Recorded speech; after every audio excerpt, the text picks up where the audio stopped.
দেখুন, বনের এই সাপ আপনাকে একবার ছেড়ে দিতেও পারে, ছোবল নাও মারতে পারে, কিন্তু এই যে পাপরূপী সাপ আছে তা অবশ্যই ছোবল মারবে।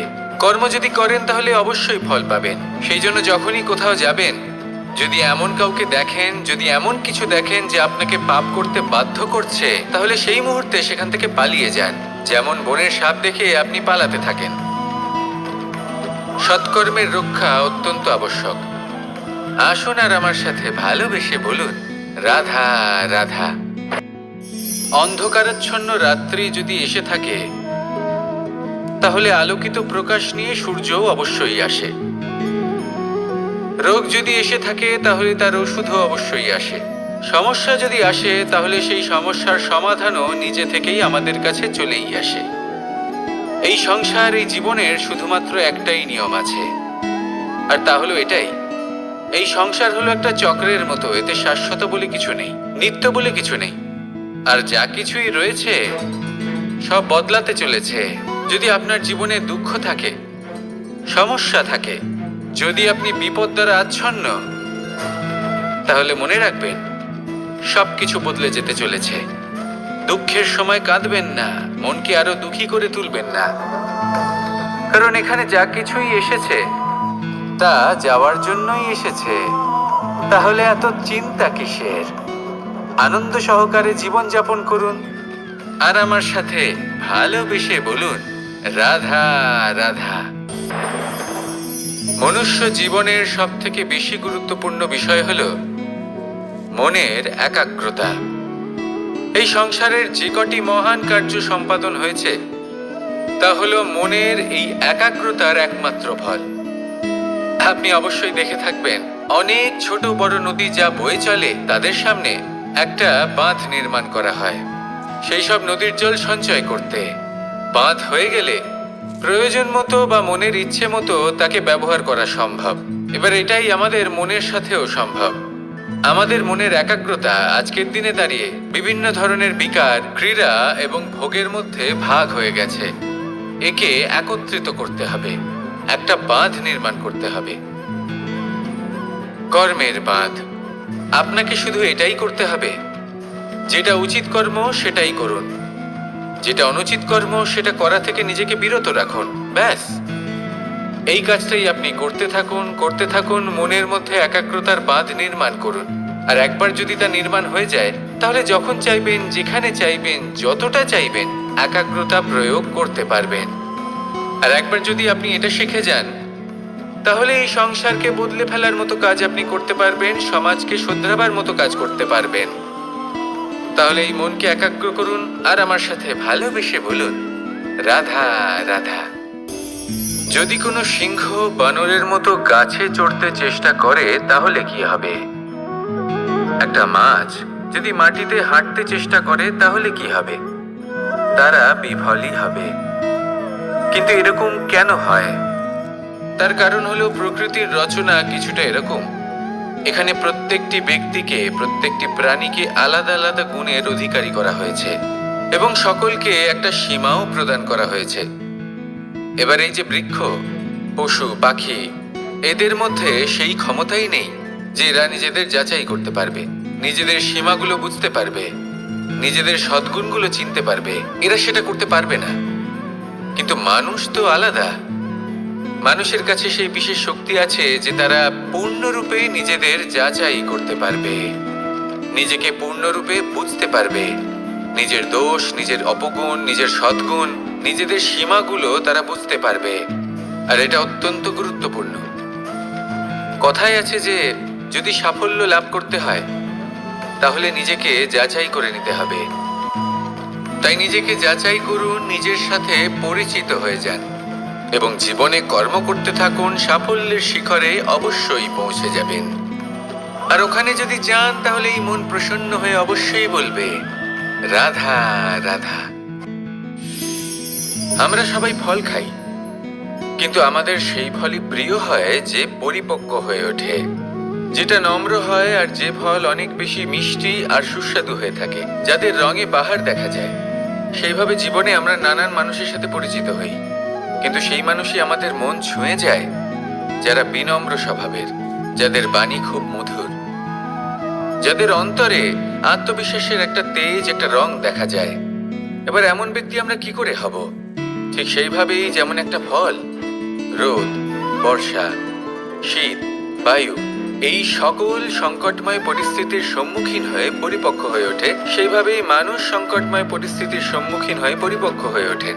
যদি এই সংকটের সম্মুখীন হন তাহলে অভিজ্ঞ হবেন, আর এই অভিজ্ঞতাই শিক্ষা দিয়ে যাবে। এই অভিজ্ঞতা আমাদের শিখিয়ে দেয় যে আমাদের বিনম্র থাকতে হবে। অহংকার করে কোনো লাভ নেই। মধুর বাণীর যে কি মূল্য তা আমরা শিখতে পারি।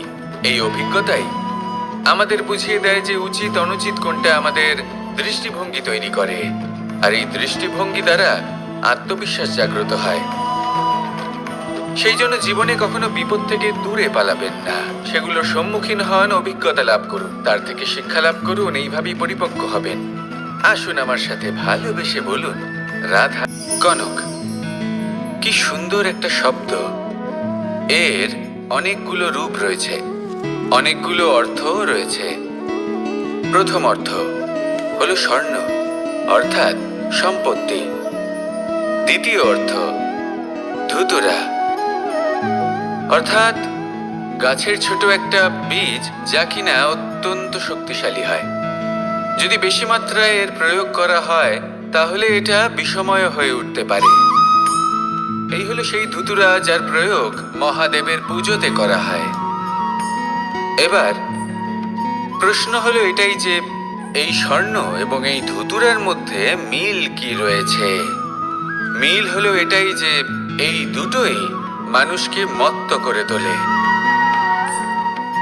ধুতুরা মানুষকে তখন মত্ত করে যখন তাকে সেবন করা হয়, কিন্তু স্বর্ণ, ধন, সম্পত্তি, মানুষ সেটা যতটাই অর্জন করে নেয় সেটাই যথেষ্ট। এই স্বর্ণ মানুষের ভাবনা চিন্তা করার ক্ষমতাকে বশ করে ফেলে। মানুষ সম্পত্তির লোভে মত্ত হয়ে ওঠে, কারণ যে যত চমৎকারী, যতটা অমূল্য হয় তাকে সামলানো কিন্তু ততটাই কঠিন, তাই না? তাই মনে রাখবেন, ধন, স্বর্ণ, সম্পত্তি এগুলো ধুতুরার থেকেও অনেক বেশি বিষাক্ত হতে পারে। তাই এর ওপর আত্মসংযমের একটা কবচ পরিয়ে রাখবেন এবং বিবেকের শক্তির সাথে এগুলো প্রয়োগ করুন, তবেই কল্যাণ হবে। আসুন আমার সাথে ভালোবেসে বলুন রাধা রাধা। মানুষের জীবনে তিনটি গুণ অত্যন্ত প্রয়োজনীয়: শ্রদ্ধা, বিনম্রতা, যোগ্যতা। যদি জ্ঞান লাভ করতে চান তাহলে শ্রদ্ধার প্রয়োজন, যদি মান লাভ করতে চান তাহলে স্বভাবে বিনম্র হওয়া প্রয়োজন, আর যদি মনোবাঞ্ছিত স্থান লাভ করতে চান তাহলে যোগ্যতার প্রয়োজন। বিষয়টা সহজ। শ্রদ্ধা আপনাকে জ্ঞান দেবে, নম্রতা আপনাকে মান, আর যোগ্যতা উচিত স্থান দেবে। কিন্তু যদি আপনি এই তিনটি গুণ সম্মিলিত করেন তাহলে এমন কিছু লাভ করবেন যা এই সব কিছুর থেকে অনেক ঊর্ধ্বে। সম্মান। আর এ হলো সেই সম্মান যা প্রত্যেক মানুষের নিজের জীবনে লাভ করতে চেষ্টা করা উচিত, কারণ এই হলো সেই সম্মান যার কারণে আপনি চলে যাওয়ার পরেও এই সংসার আপনাকে ভালোবাসবে আর মনে রাখবে। আসুন আমার সাথে ভালোবেসে বলুন রাধা রাধা। জীবনে গতি অত্যন্ত গুরুত্বপূর্ণ, মতিও হলো গুরুত্বপূর্ণ, এবং তার থেকেও বেশি গুরুত্বপূর্ণ হলো সঙ্গতি। একটা জলের ফোঁটা, তার মধ্যে গতি থাকে, প্রকৃতির মধ্যে তা লাভ করার ইচ্ছে নিহিত থাকে, কিন্তু এই যে সঙ্গতি তা নির্ধারিত করে যে এই জলের ফোঁটা ঝিনুকের মুখে পড়ে মুক্ততে পরিণত হবে নাকি বিষাক্ত সাপের মুখে পড়ে বিষে পরিণত হবে। এবার দেখুন, এই জঞ্জাল স্বর্ণকারের দোকানের সামনেও থাকে এবং জঞ্জাল একজন ব্যবসাদারের দোকানেও থাকে, কিন্তু জঞ্জাল যা স্বর্ণকারের দোকানে থাকে তা ব্যবসাদারের দোকানের জঞ্জালের থেকে অনেক বেশি মূল্যবান, কারণ তার মধ্যে সোনার কণার সঙ্গতি থাকে। সেই জন্য জীবনে সঙ্গতির উপর বিশেষ গুরুত্ব দেবেন। যেমন সঙ্গতি তেমনই আপনি হবেন। আসুন আমার সাথে ভালোবেসে বলুন, রাধা রাধা। প্রত্যেক প্রাণী ভালোভাবে জীবন যাপন করতে চান, এটা তাদের স্বভাবে আছে এবং ভাবাটা অনুচিত নয়। কিন্তু একটা ভালো জীবনের গুরুত্বপূর্ণ অংশ কোনটা? বসবাসের স্থান, সেই স্থান যেখানে আমরা জীবন অতিবাহিত করি। এবার মানুষ ভাবতে পারেন যে একটা ভালো বাসস্থানের অর্থ কি? সেই স্থান যেখানে সহজে জল পাওয়া যায়, যেখানে শুদ্ধ বায়ু পাওয়া যায়, যেখানে আনাজ উৎপন্ন হয়। এটা জীবনযাপনের জন্য পর্যাপ্ত বটে, কিন্তু ভালো জীবনযাপনের জন্য আরও একটা কথা আপনাকে বুঝতে হবে। সাধু, জ্ঞানী, পণ্ডিত ব্যক্তি, এই সকল মহাপুরুষ, এনাদের যে বাসস্থান তা অত্যন্ত, তাতে তিনি অনেক কিছুই করতে পারবেন না, আর একটু সময় থাকলে খুব ভালো হতো। তিনি এভাবেও ভাবতে পারেন যে অল্প হলেও সময় বাকি তো রয়েছে, অর্থাৎ যা অবশিষ্ট আছে তাকে সংরক্ষণও করা সম্ভব, তাতে জীবন যাপনও করা সম্ভব। আর এটা নির্ভর করছে আপনার উপর। তাই দৃষ্টিভঙ্গি ইতিবাচক রাখুন। জীবনে দুই ধরনের আবেগ রয়েছে যার কোনো মূল্য নেই। আমার কথার অর্থ এটা নয় যে এদের কোনো গুরুত্ব নেই, গুরুত্ব যথেষ্টই রয়েছে, শুধু এদের জন্য আপনাকে কোনো মূল্য দিতে হয় না। প্রথম আবেগ হলো আনন্দ, প্রসন্নতা। এটা আপনি যে কোনো জায়গায় খুঁজে পেতে পারেন যদি আপনি খুঁজে পেতে চান। আপনি কোনো পুষ্পের সৌন্দর্য দেখে প্রসন্ন হতে পারেন। বায়ুর কারণে যখন একটি বৃক্ষ শিহরিত হয় সেটা দেখে আপনি প্রসন্ন হতে পারেন। একটা ছোট্ট শিশুর কলরব শুনেও আপনি প্রসন্ন হতে পারেন। একটা ক্রন্দনরত বালককে হাসিয়ে আপনি প্রসন্ন হতে পারেন। সবকিছু আপনার উপর নির্ভরশীল। সেখানে আরেকটি আবেগ হলো দুশ্চিন্তা। মানুষ বড়ই দুশ্চিন্তা করতে থাকে। আজ আমি এই কাজ করেছি, সেই বিষয়ে চিন্তা। আজ আমি এই কাজ করতে পারিনি, সেই বিষয়ে চিন্তা। কাল আমাকে এই কাজ করতে হবে, সেই নিয়ে চিন্তা। আমি কি সেই কাজটা করতে পারবো, সেই বিষয়েও দুশ্চিন্তা। চিন্তা সর্বত্র রয়েছে, যার জন্য মূল্য দিতে হয় না। যত চান আপনি একত্রিত করতে পারেন। একটা গুরুত্বপূর্ণ কথা মনে রাখবেন, প্রসন্নতা জীবনের একটা নতুন সূত্রপাত। সেখানে দুশ্চিন্তা হলো জীবনের চিতার সমান। এবার এই দুটি আবেগ হলো মূল্যহীন, দুটোই আপনার সামনে আছে। কোনটা চয়ন করবেন আপনি, দুশ্চিন্তা নাকি প্রসন্নতা? সিদ্ধান্ত আপনারই। আসুন আর আমার সাথে ভালোবেসে বলুন, রাধা রাধা। ধন, সম্পত্তি, এগুলো আসলে কি? এগুলো শুধু সেই মূল্য যার দ্বারা আমরা কোনো কিছু অর্জন করতে পারি। এবার এই ধনের দ্বারা এই সংসারে অনেক কিছু লাভ করা সম্ভব, কিন্তু সেই সব কিছুই শুধুমাত্র ভৌতিক বস্তুই হবে, ভৌতিক সামগ্রী, ভৌতিক সুবিধা। অর্থাৎ আপনার কাছে যতই ধন থাকুক, তা আপনাকে শান্তির ঘুম এনে দিতে পারবে না, আপনাকে জীবনের বাস্তব সুখের অনুভূতি লাভ করাতে পারবে না, কারণ এগুলো ভৌতিক ধন। এই ভৌতিক বস্তুই অর্জন করাতে সক্ষম। বাস্তবিক ধন কি? যদি এই প্রশ্ন আপনার মনে আসে, তাহলে তার উত্তর আমি আপনাকে দেব একটা উদাহরণের মাধ্যমে।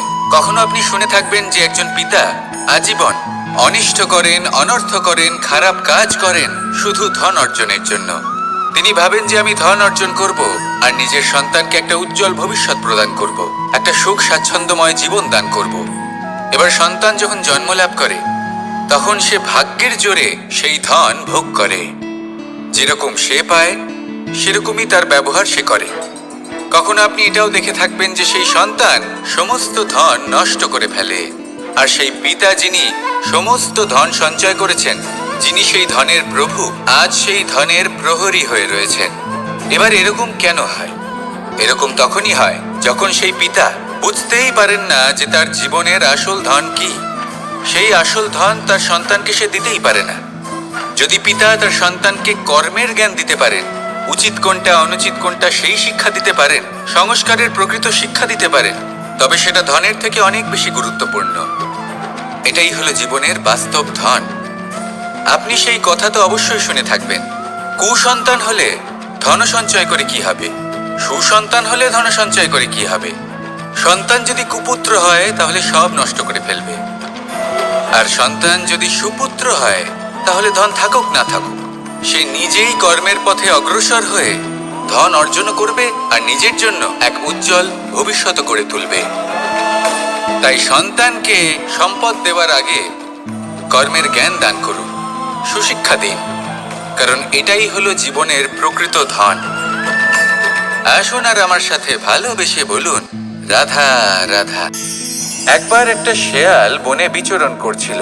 ও একটা ছোট্ট শাবক দেখতে পেল। ও ভাবলো, আজ একেই আমি খাবার হিসেবে গ্রহণ করব। আশেপাশে দেখলো কেউ দেখছে না তো, কেউ ছিল না, আর সেই শাবকের ওপর আক্রমণ করলো, যা হলো একটা ঘোর অপরাধ। বনের নিয়ম অনুসারে আপনি কখনোই শাবকের ওপর আক্রমণ করতে পারেন না। তারপর এই খবরটা যখন রাজা সিংহ জানতে পারলেন, সভার আয়োজন করলেন। কিন্তু সেখানে শেয়াল বলল, আমি তো এরকম কিছু করিনি। কিন্তু যদি আপনি এরকম বলেন, কোনো প্রমাণ দিন, এর কোনো সাক্ষী আছে? তখন রাজা সিংহ পেঁচাকে ডেকে পাঠালেন, যে সেই মুহূর্তে বৃক্ষের শাখার ওপর বসেছিল। সে সব কিছু দেখেছিল। পেঁচা সব সত্যি কথা বলল, আর শেয়ালকে মৃত্যুদণ্ড দেয়া হলো। এবার এই কাহিনী আমি আপনাকে কেন শোনালাম? কারণ মানুষও কখনো কখনো এরকম কর্ম করেন যা শিয়াল করেছে। এটা ভাবেন কেউ দেখছে না, যখন আমি অনুচিত কর্ম করতেই পারি। কিন্তু না, আপনি যাই করুন না কেন, কেউ না কেউ অবশ্যই তা দেখছে। কোনো ব্যক্তি না হলেও কোনো প্রাণী, না হলে কোনো যক্ষ বা দেব বা প্রেত। যদি এনারা কেউ না দেখেন, তাহলে ধরিত্রী মাতা দেখেন, যেখানে দাঁড়িয়ে আপনি সেই কর্ম করছেন, তাই না? তাই একটা কথা সবসময় মনে রাখবেন, কে দেখছেন কে দেখছেন না সেই বিষয়ে ভাবা ছেড়ে দিন। এটা খুব সহজ কথা। আপনি যদি উচিত কর্ম করেন, উচিত ফল পাবেন। যদি অনুচিত কর্ম করেন, তাহলে আপনি অনুচিত ফল অবশ্যই পাবেন। সেই জন্য উচিত পথে চলতে থাকুন, উচিত কর্ম করতে থাকুন, আর আমার সাথে ভালোবেসে বলুন, রাধা রাধা। আমরা সবাই জীবনে নিজের জন্য সবচেয়ে ভালোটাই চাই, সবচেয়ে ভালো সুবিধে পেতে চাই, সবচেয়ে বেশি সম্মান পেতে চাই। কিন্তু সবার পক্ষে এইসব পাওয়া কি সম্ভব? হ্যাঁ, নিশ্চয়ই। শুধু একমাত্র বাধা সময়। আমাদের জীবনের কোনো স্থায়িত্ব নেই। তাই যদি সময়ের সদ্ব্যবহার করেন, তাহলে একটু সুবিধে হতে পারে। এবারে দেখুন, যাদের সবসময় স্বপ্ন দেখতে ভালো লাগে, তার জন্য রাত্রি কম পড়ে যায়। আর যারা স্বপ্ন পূরণ করতে চান, তাদের জন্য দিন কম পড়ে যায়। যারা সম্মান পেতে চান, তাদের জন্য সব সময় পরোপকার কম পড়ে যায়। আর যারা জ্ঞান অর্জন করতে চান, তাদের জন্য মনোসংযোগ। জীবনে যদি নিজের লক্ষ্যে পৌঁছতে চান, তবে সময়ের বিভাজন আপনাকে ঠিক করতেই হবে। মনে রাখবেন, রাধা রাধা। লোকে বলে জীবনে মেলামেশা করা অত্যন্ত আবশ্যক। এতে সম্পর্কের আধারও হয়, আবার ব্যবসাও চলে। কিন্তু সবচেয়ে বেশি গুরুত্বপূর্ণ হলো ব্যবহার। তাই এই বিষয়ে ভাবুন, আপনার জীবনে কে আপনার সাথে মেলামেশা করবে তা নিশ্চিত করে সময়। আপনি আপনার জীবনে কার সাথে মেলামেশা করবেন তা নিশ্চিত করবে আপনার হৃদয়। আপনি যাদের সাথে মিশছেন, তাদের হৃদয়ে আপনি কতক্ষণ থাকবেন তা নিশ্চিত করবে আপনার ব্যবহার। নিজের ব্যবহার ভালো রাখুন, সব ভালোই হবে। রাধা রাধা। এই ফুল দেখতে পাচ্ছেন আপনি? এটা সেই ফুল যার জীবন এই ডালে শুরু হয়েছিল।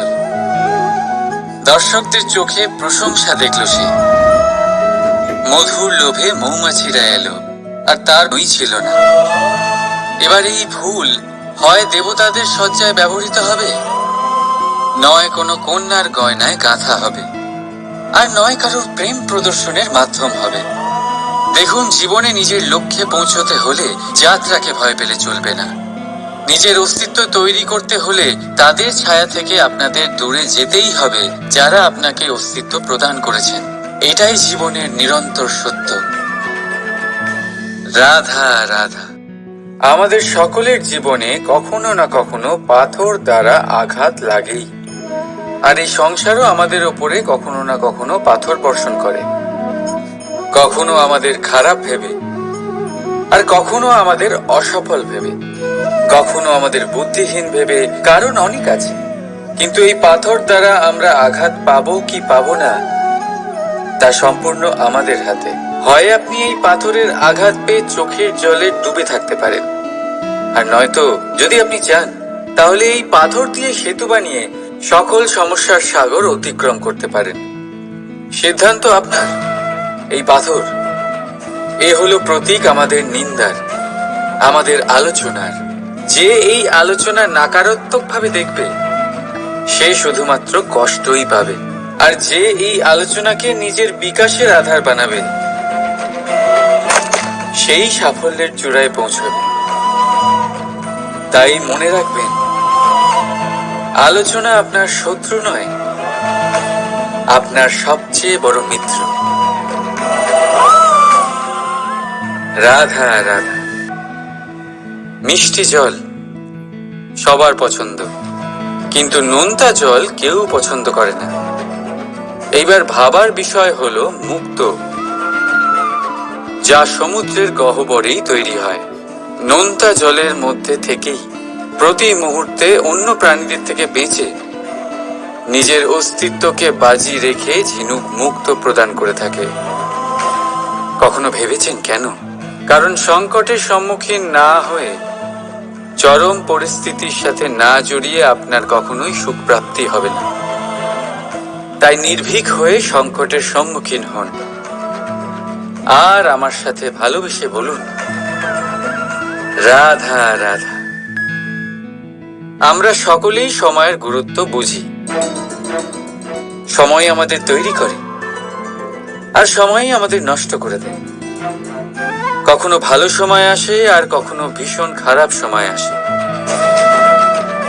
তবে আশ্চর্যের বিষয় এটাই যে সব জেনেও আমরা সময় নষ্ট করি। মনে রাখবেন, সময় শুধু বয়ে যায়, কখনো ফিরে আসে না। তাই ভালো সময় আসার অপেক্ষায় সময় নষ্ট করবেন না। যাই করবেন আজ, এক্ষুনি, এই মুহূর্তে শুরু করুন। তা সেটা কাউকে আনন্দ দেওয়াই হোক, বা নিজেকে বদলানোর চেষ্টা করা হোক, যাই হোক না কেন, বিলম্ব করবেন না।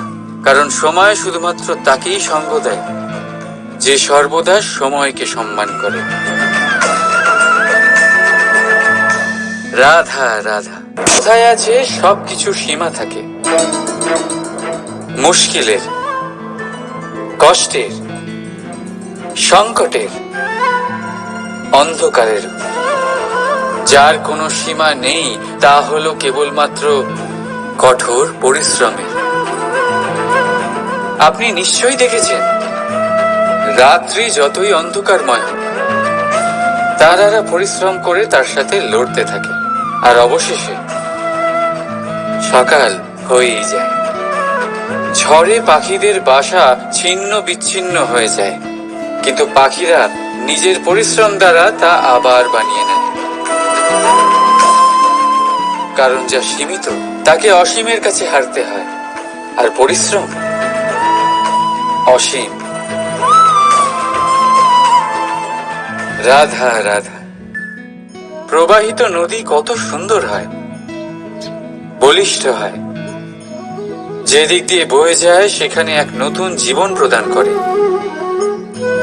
ধরণীকে উর্বর করে, আকাল দূরে রাখে। আর হয়তো এই জন্যই নদীকে মায়ের মতো পুজো করা হয়। কিন্তু আপনি কি কখনো ভেবে দেখেছেন যে নদীর জন্ম কি করে হয়? এ কি শুরু থেকেই এমন বিশাল আর খরস্রোতা হয়? না, বৃষ্টির ছোট ছোট ফোঁটা একসাথে সম্মিলিত হয়ে এক সূক্ষ্ম ধারা তৈরি করে, আর সেই ধারাগুলি পর্বতের বরফ কেটে তাদেরকে গলিয়ে জলপ্রপাত হয়ে ঝরে পড়ে পাথরের সাথে ধাক্কা খেয়ে তারপরেই সে নদী হয়ে ওঠে। ঠিক সেইভাবেই এত সহজে কেউ মহান হয়ে ওঠে না। ছোট ছোট চেষ্টা মিলে এক বিশাল ব্যক্তিত্ব তৈরি করে। তাই জীবনে সর্বদাই চেষ্টা করতে থাকুন। অস্তিত্ব নিজে থেকেই প্রকাশ পাবে। রাধা।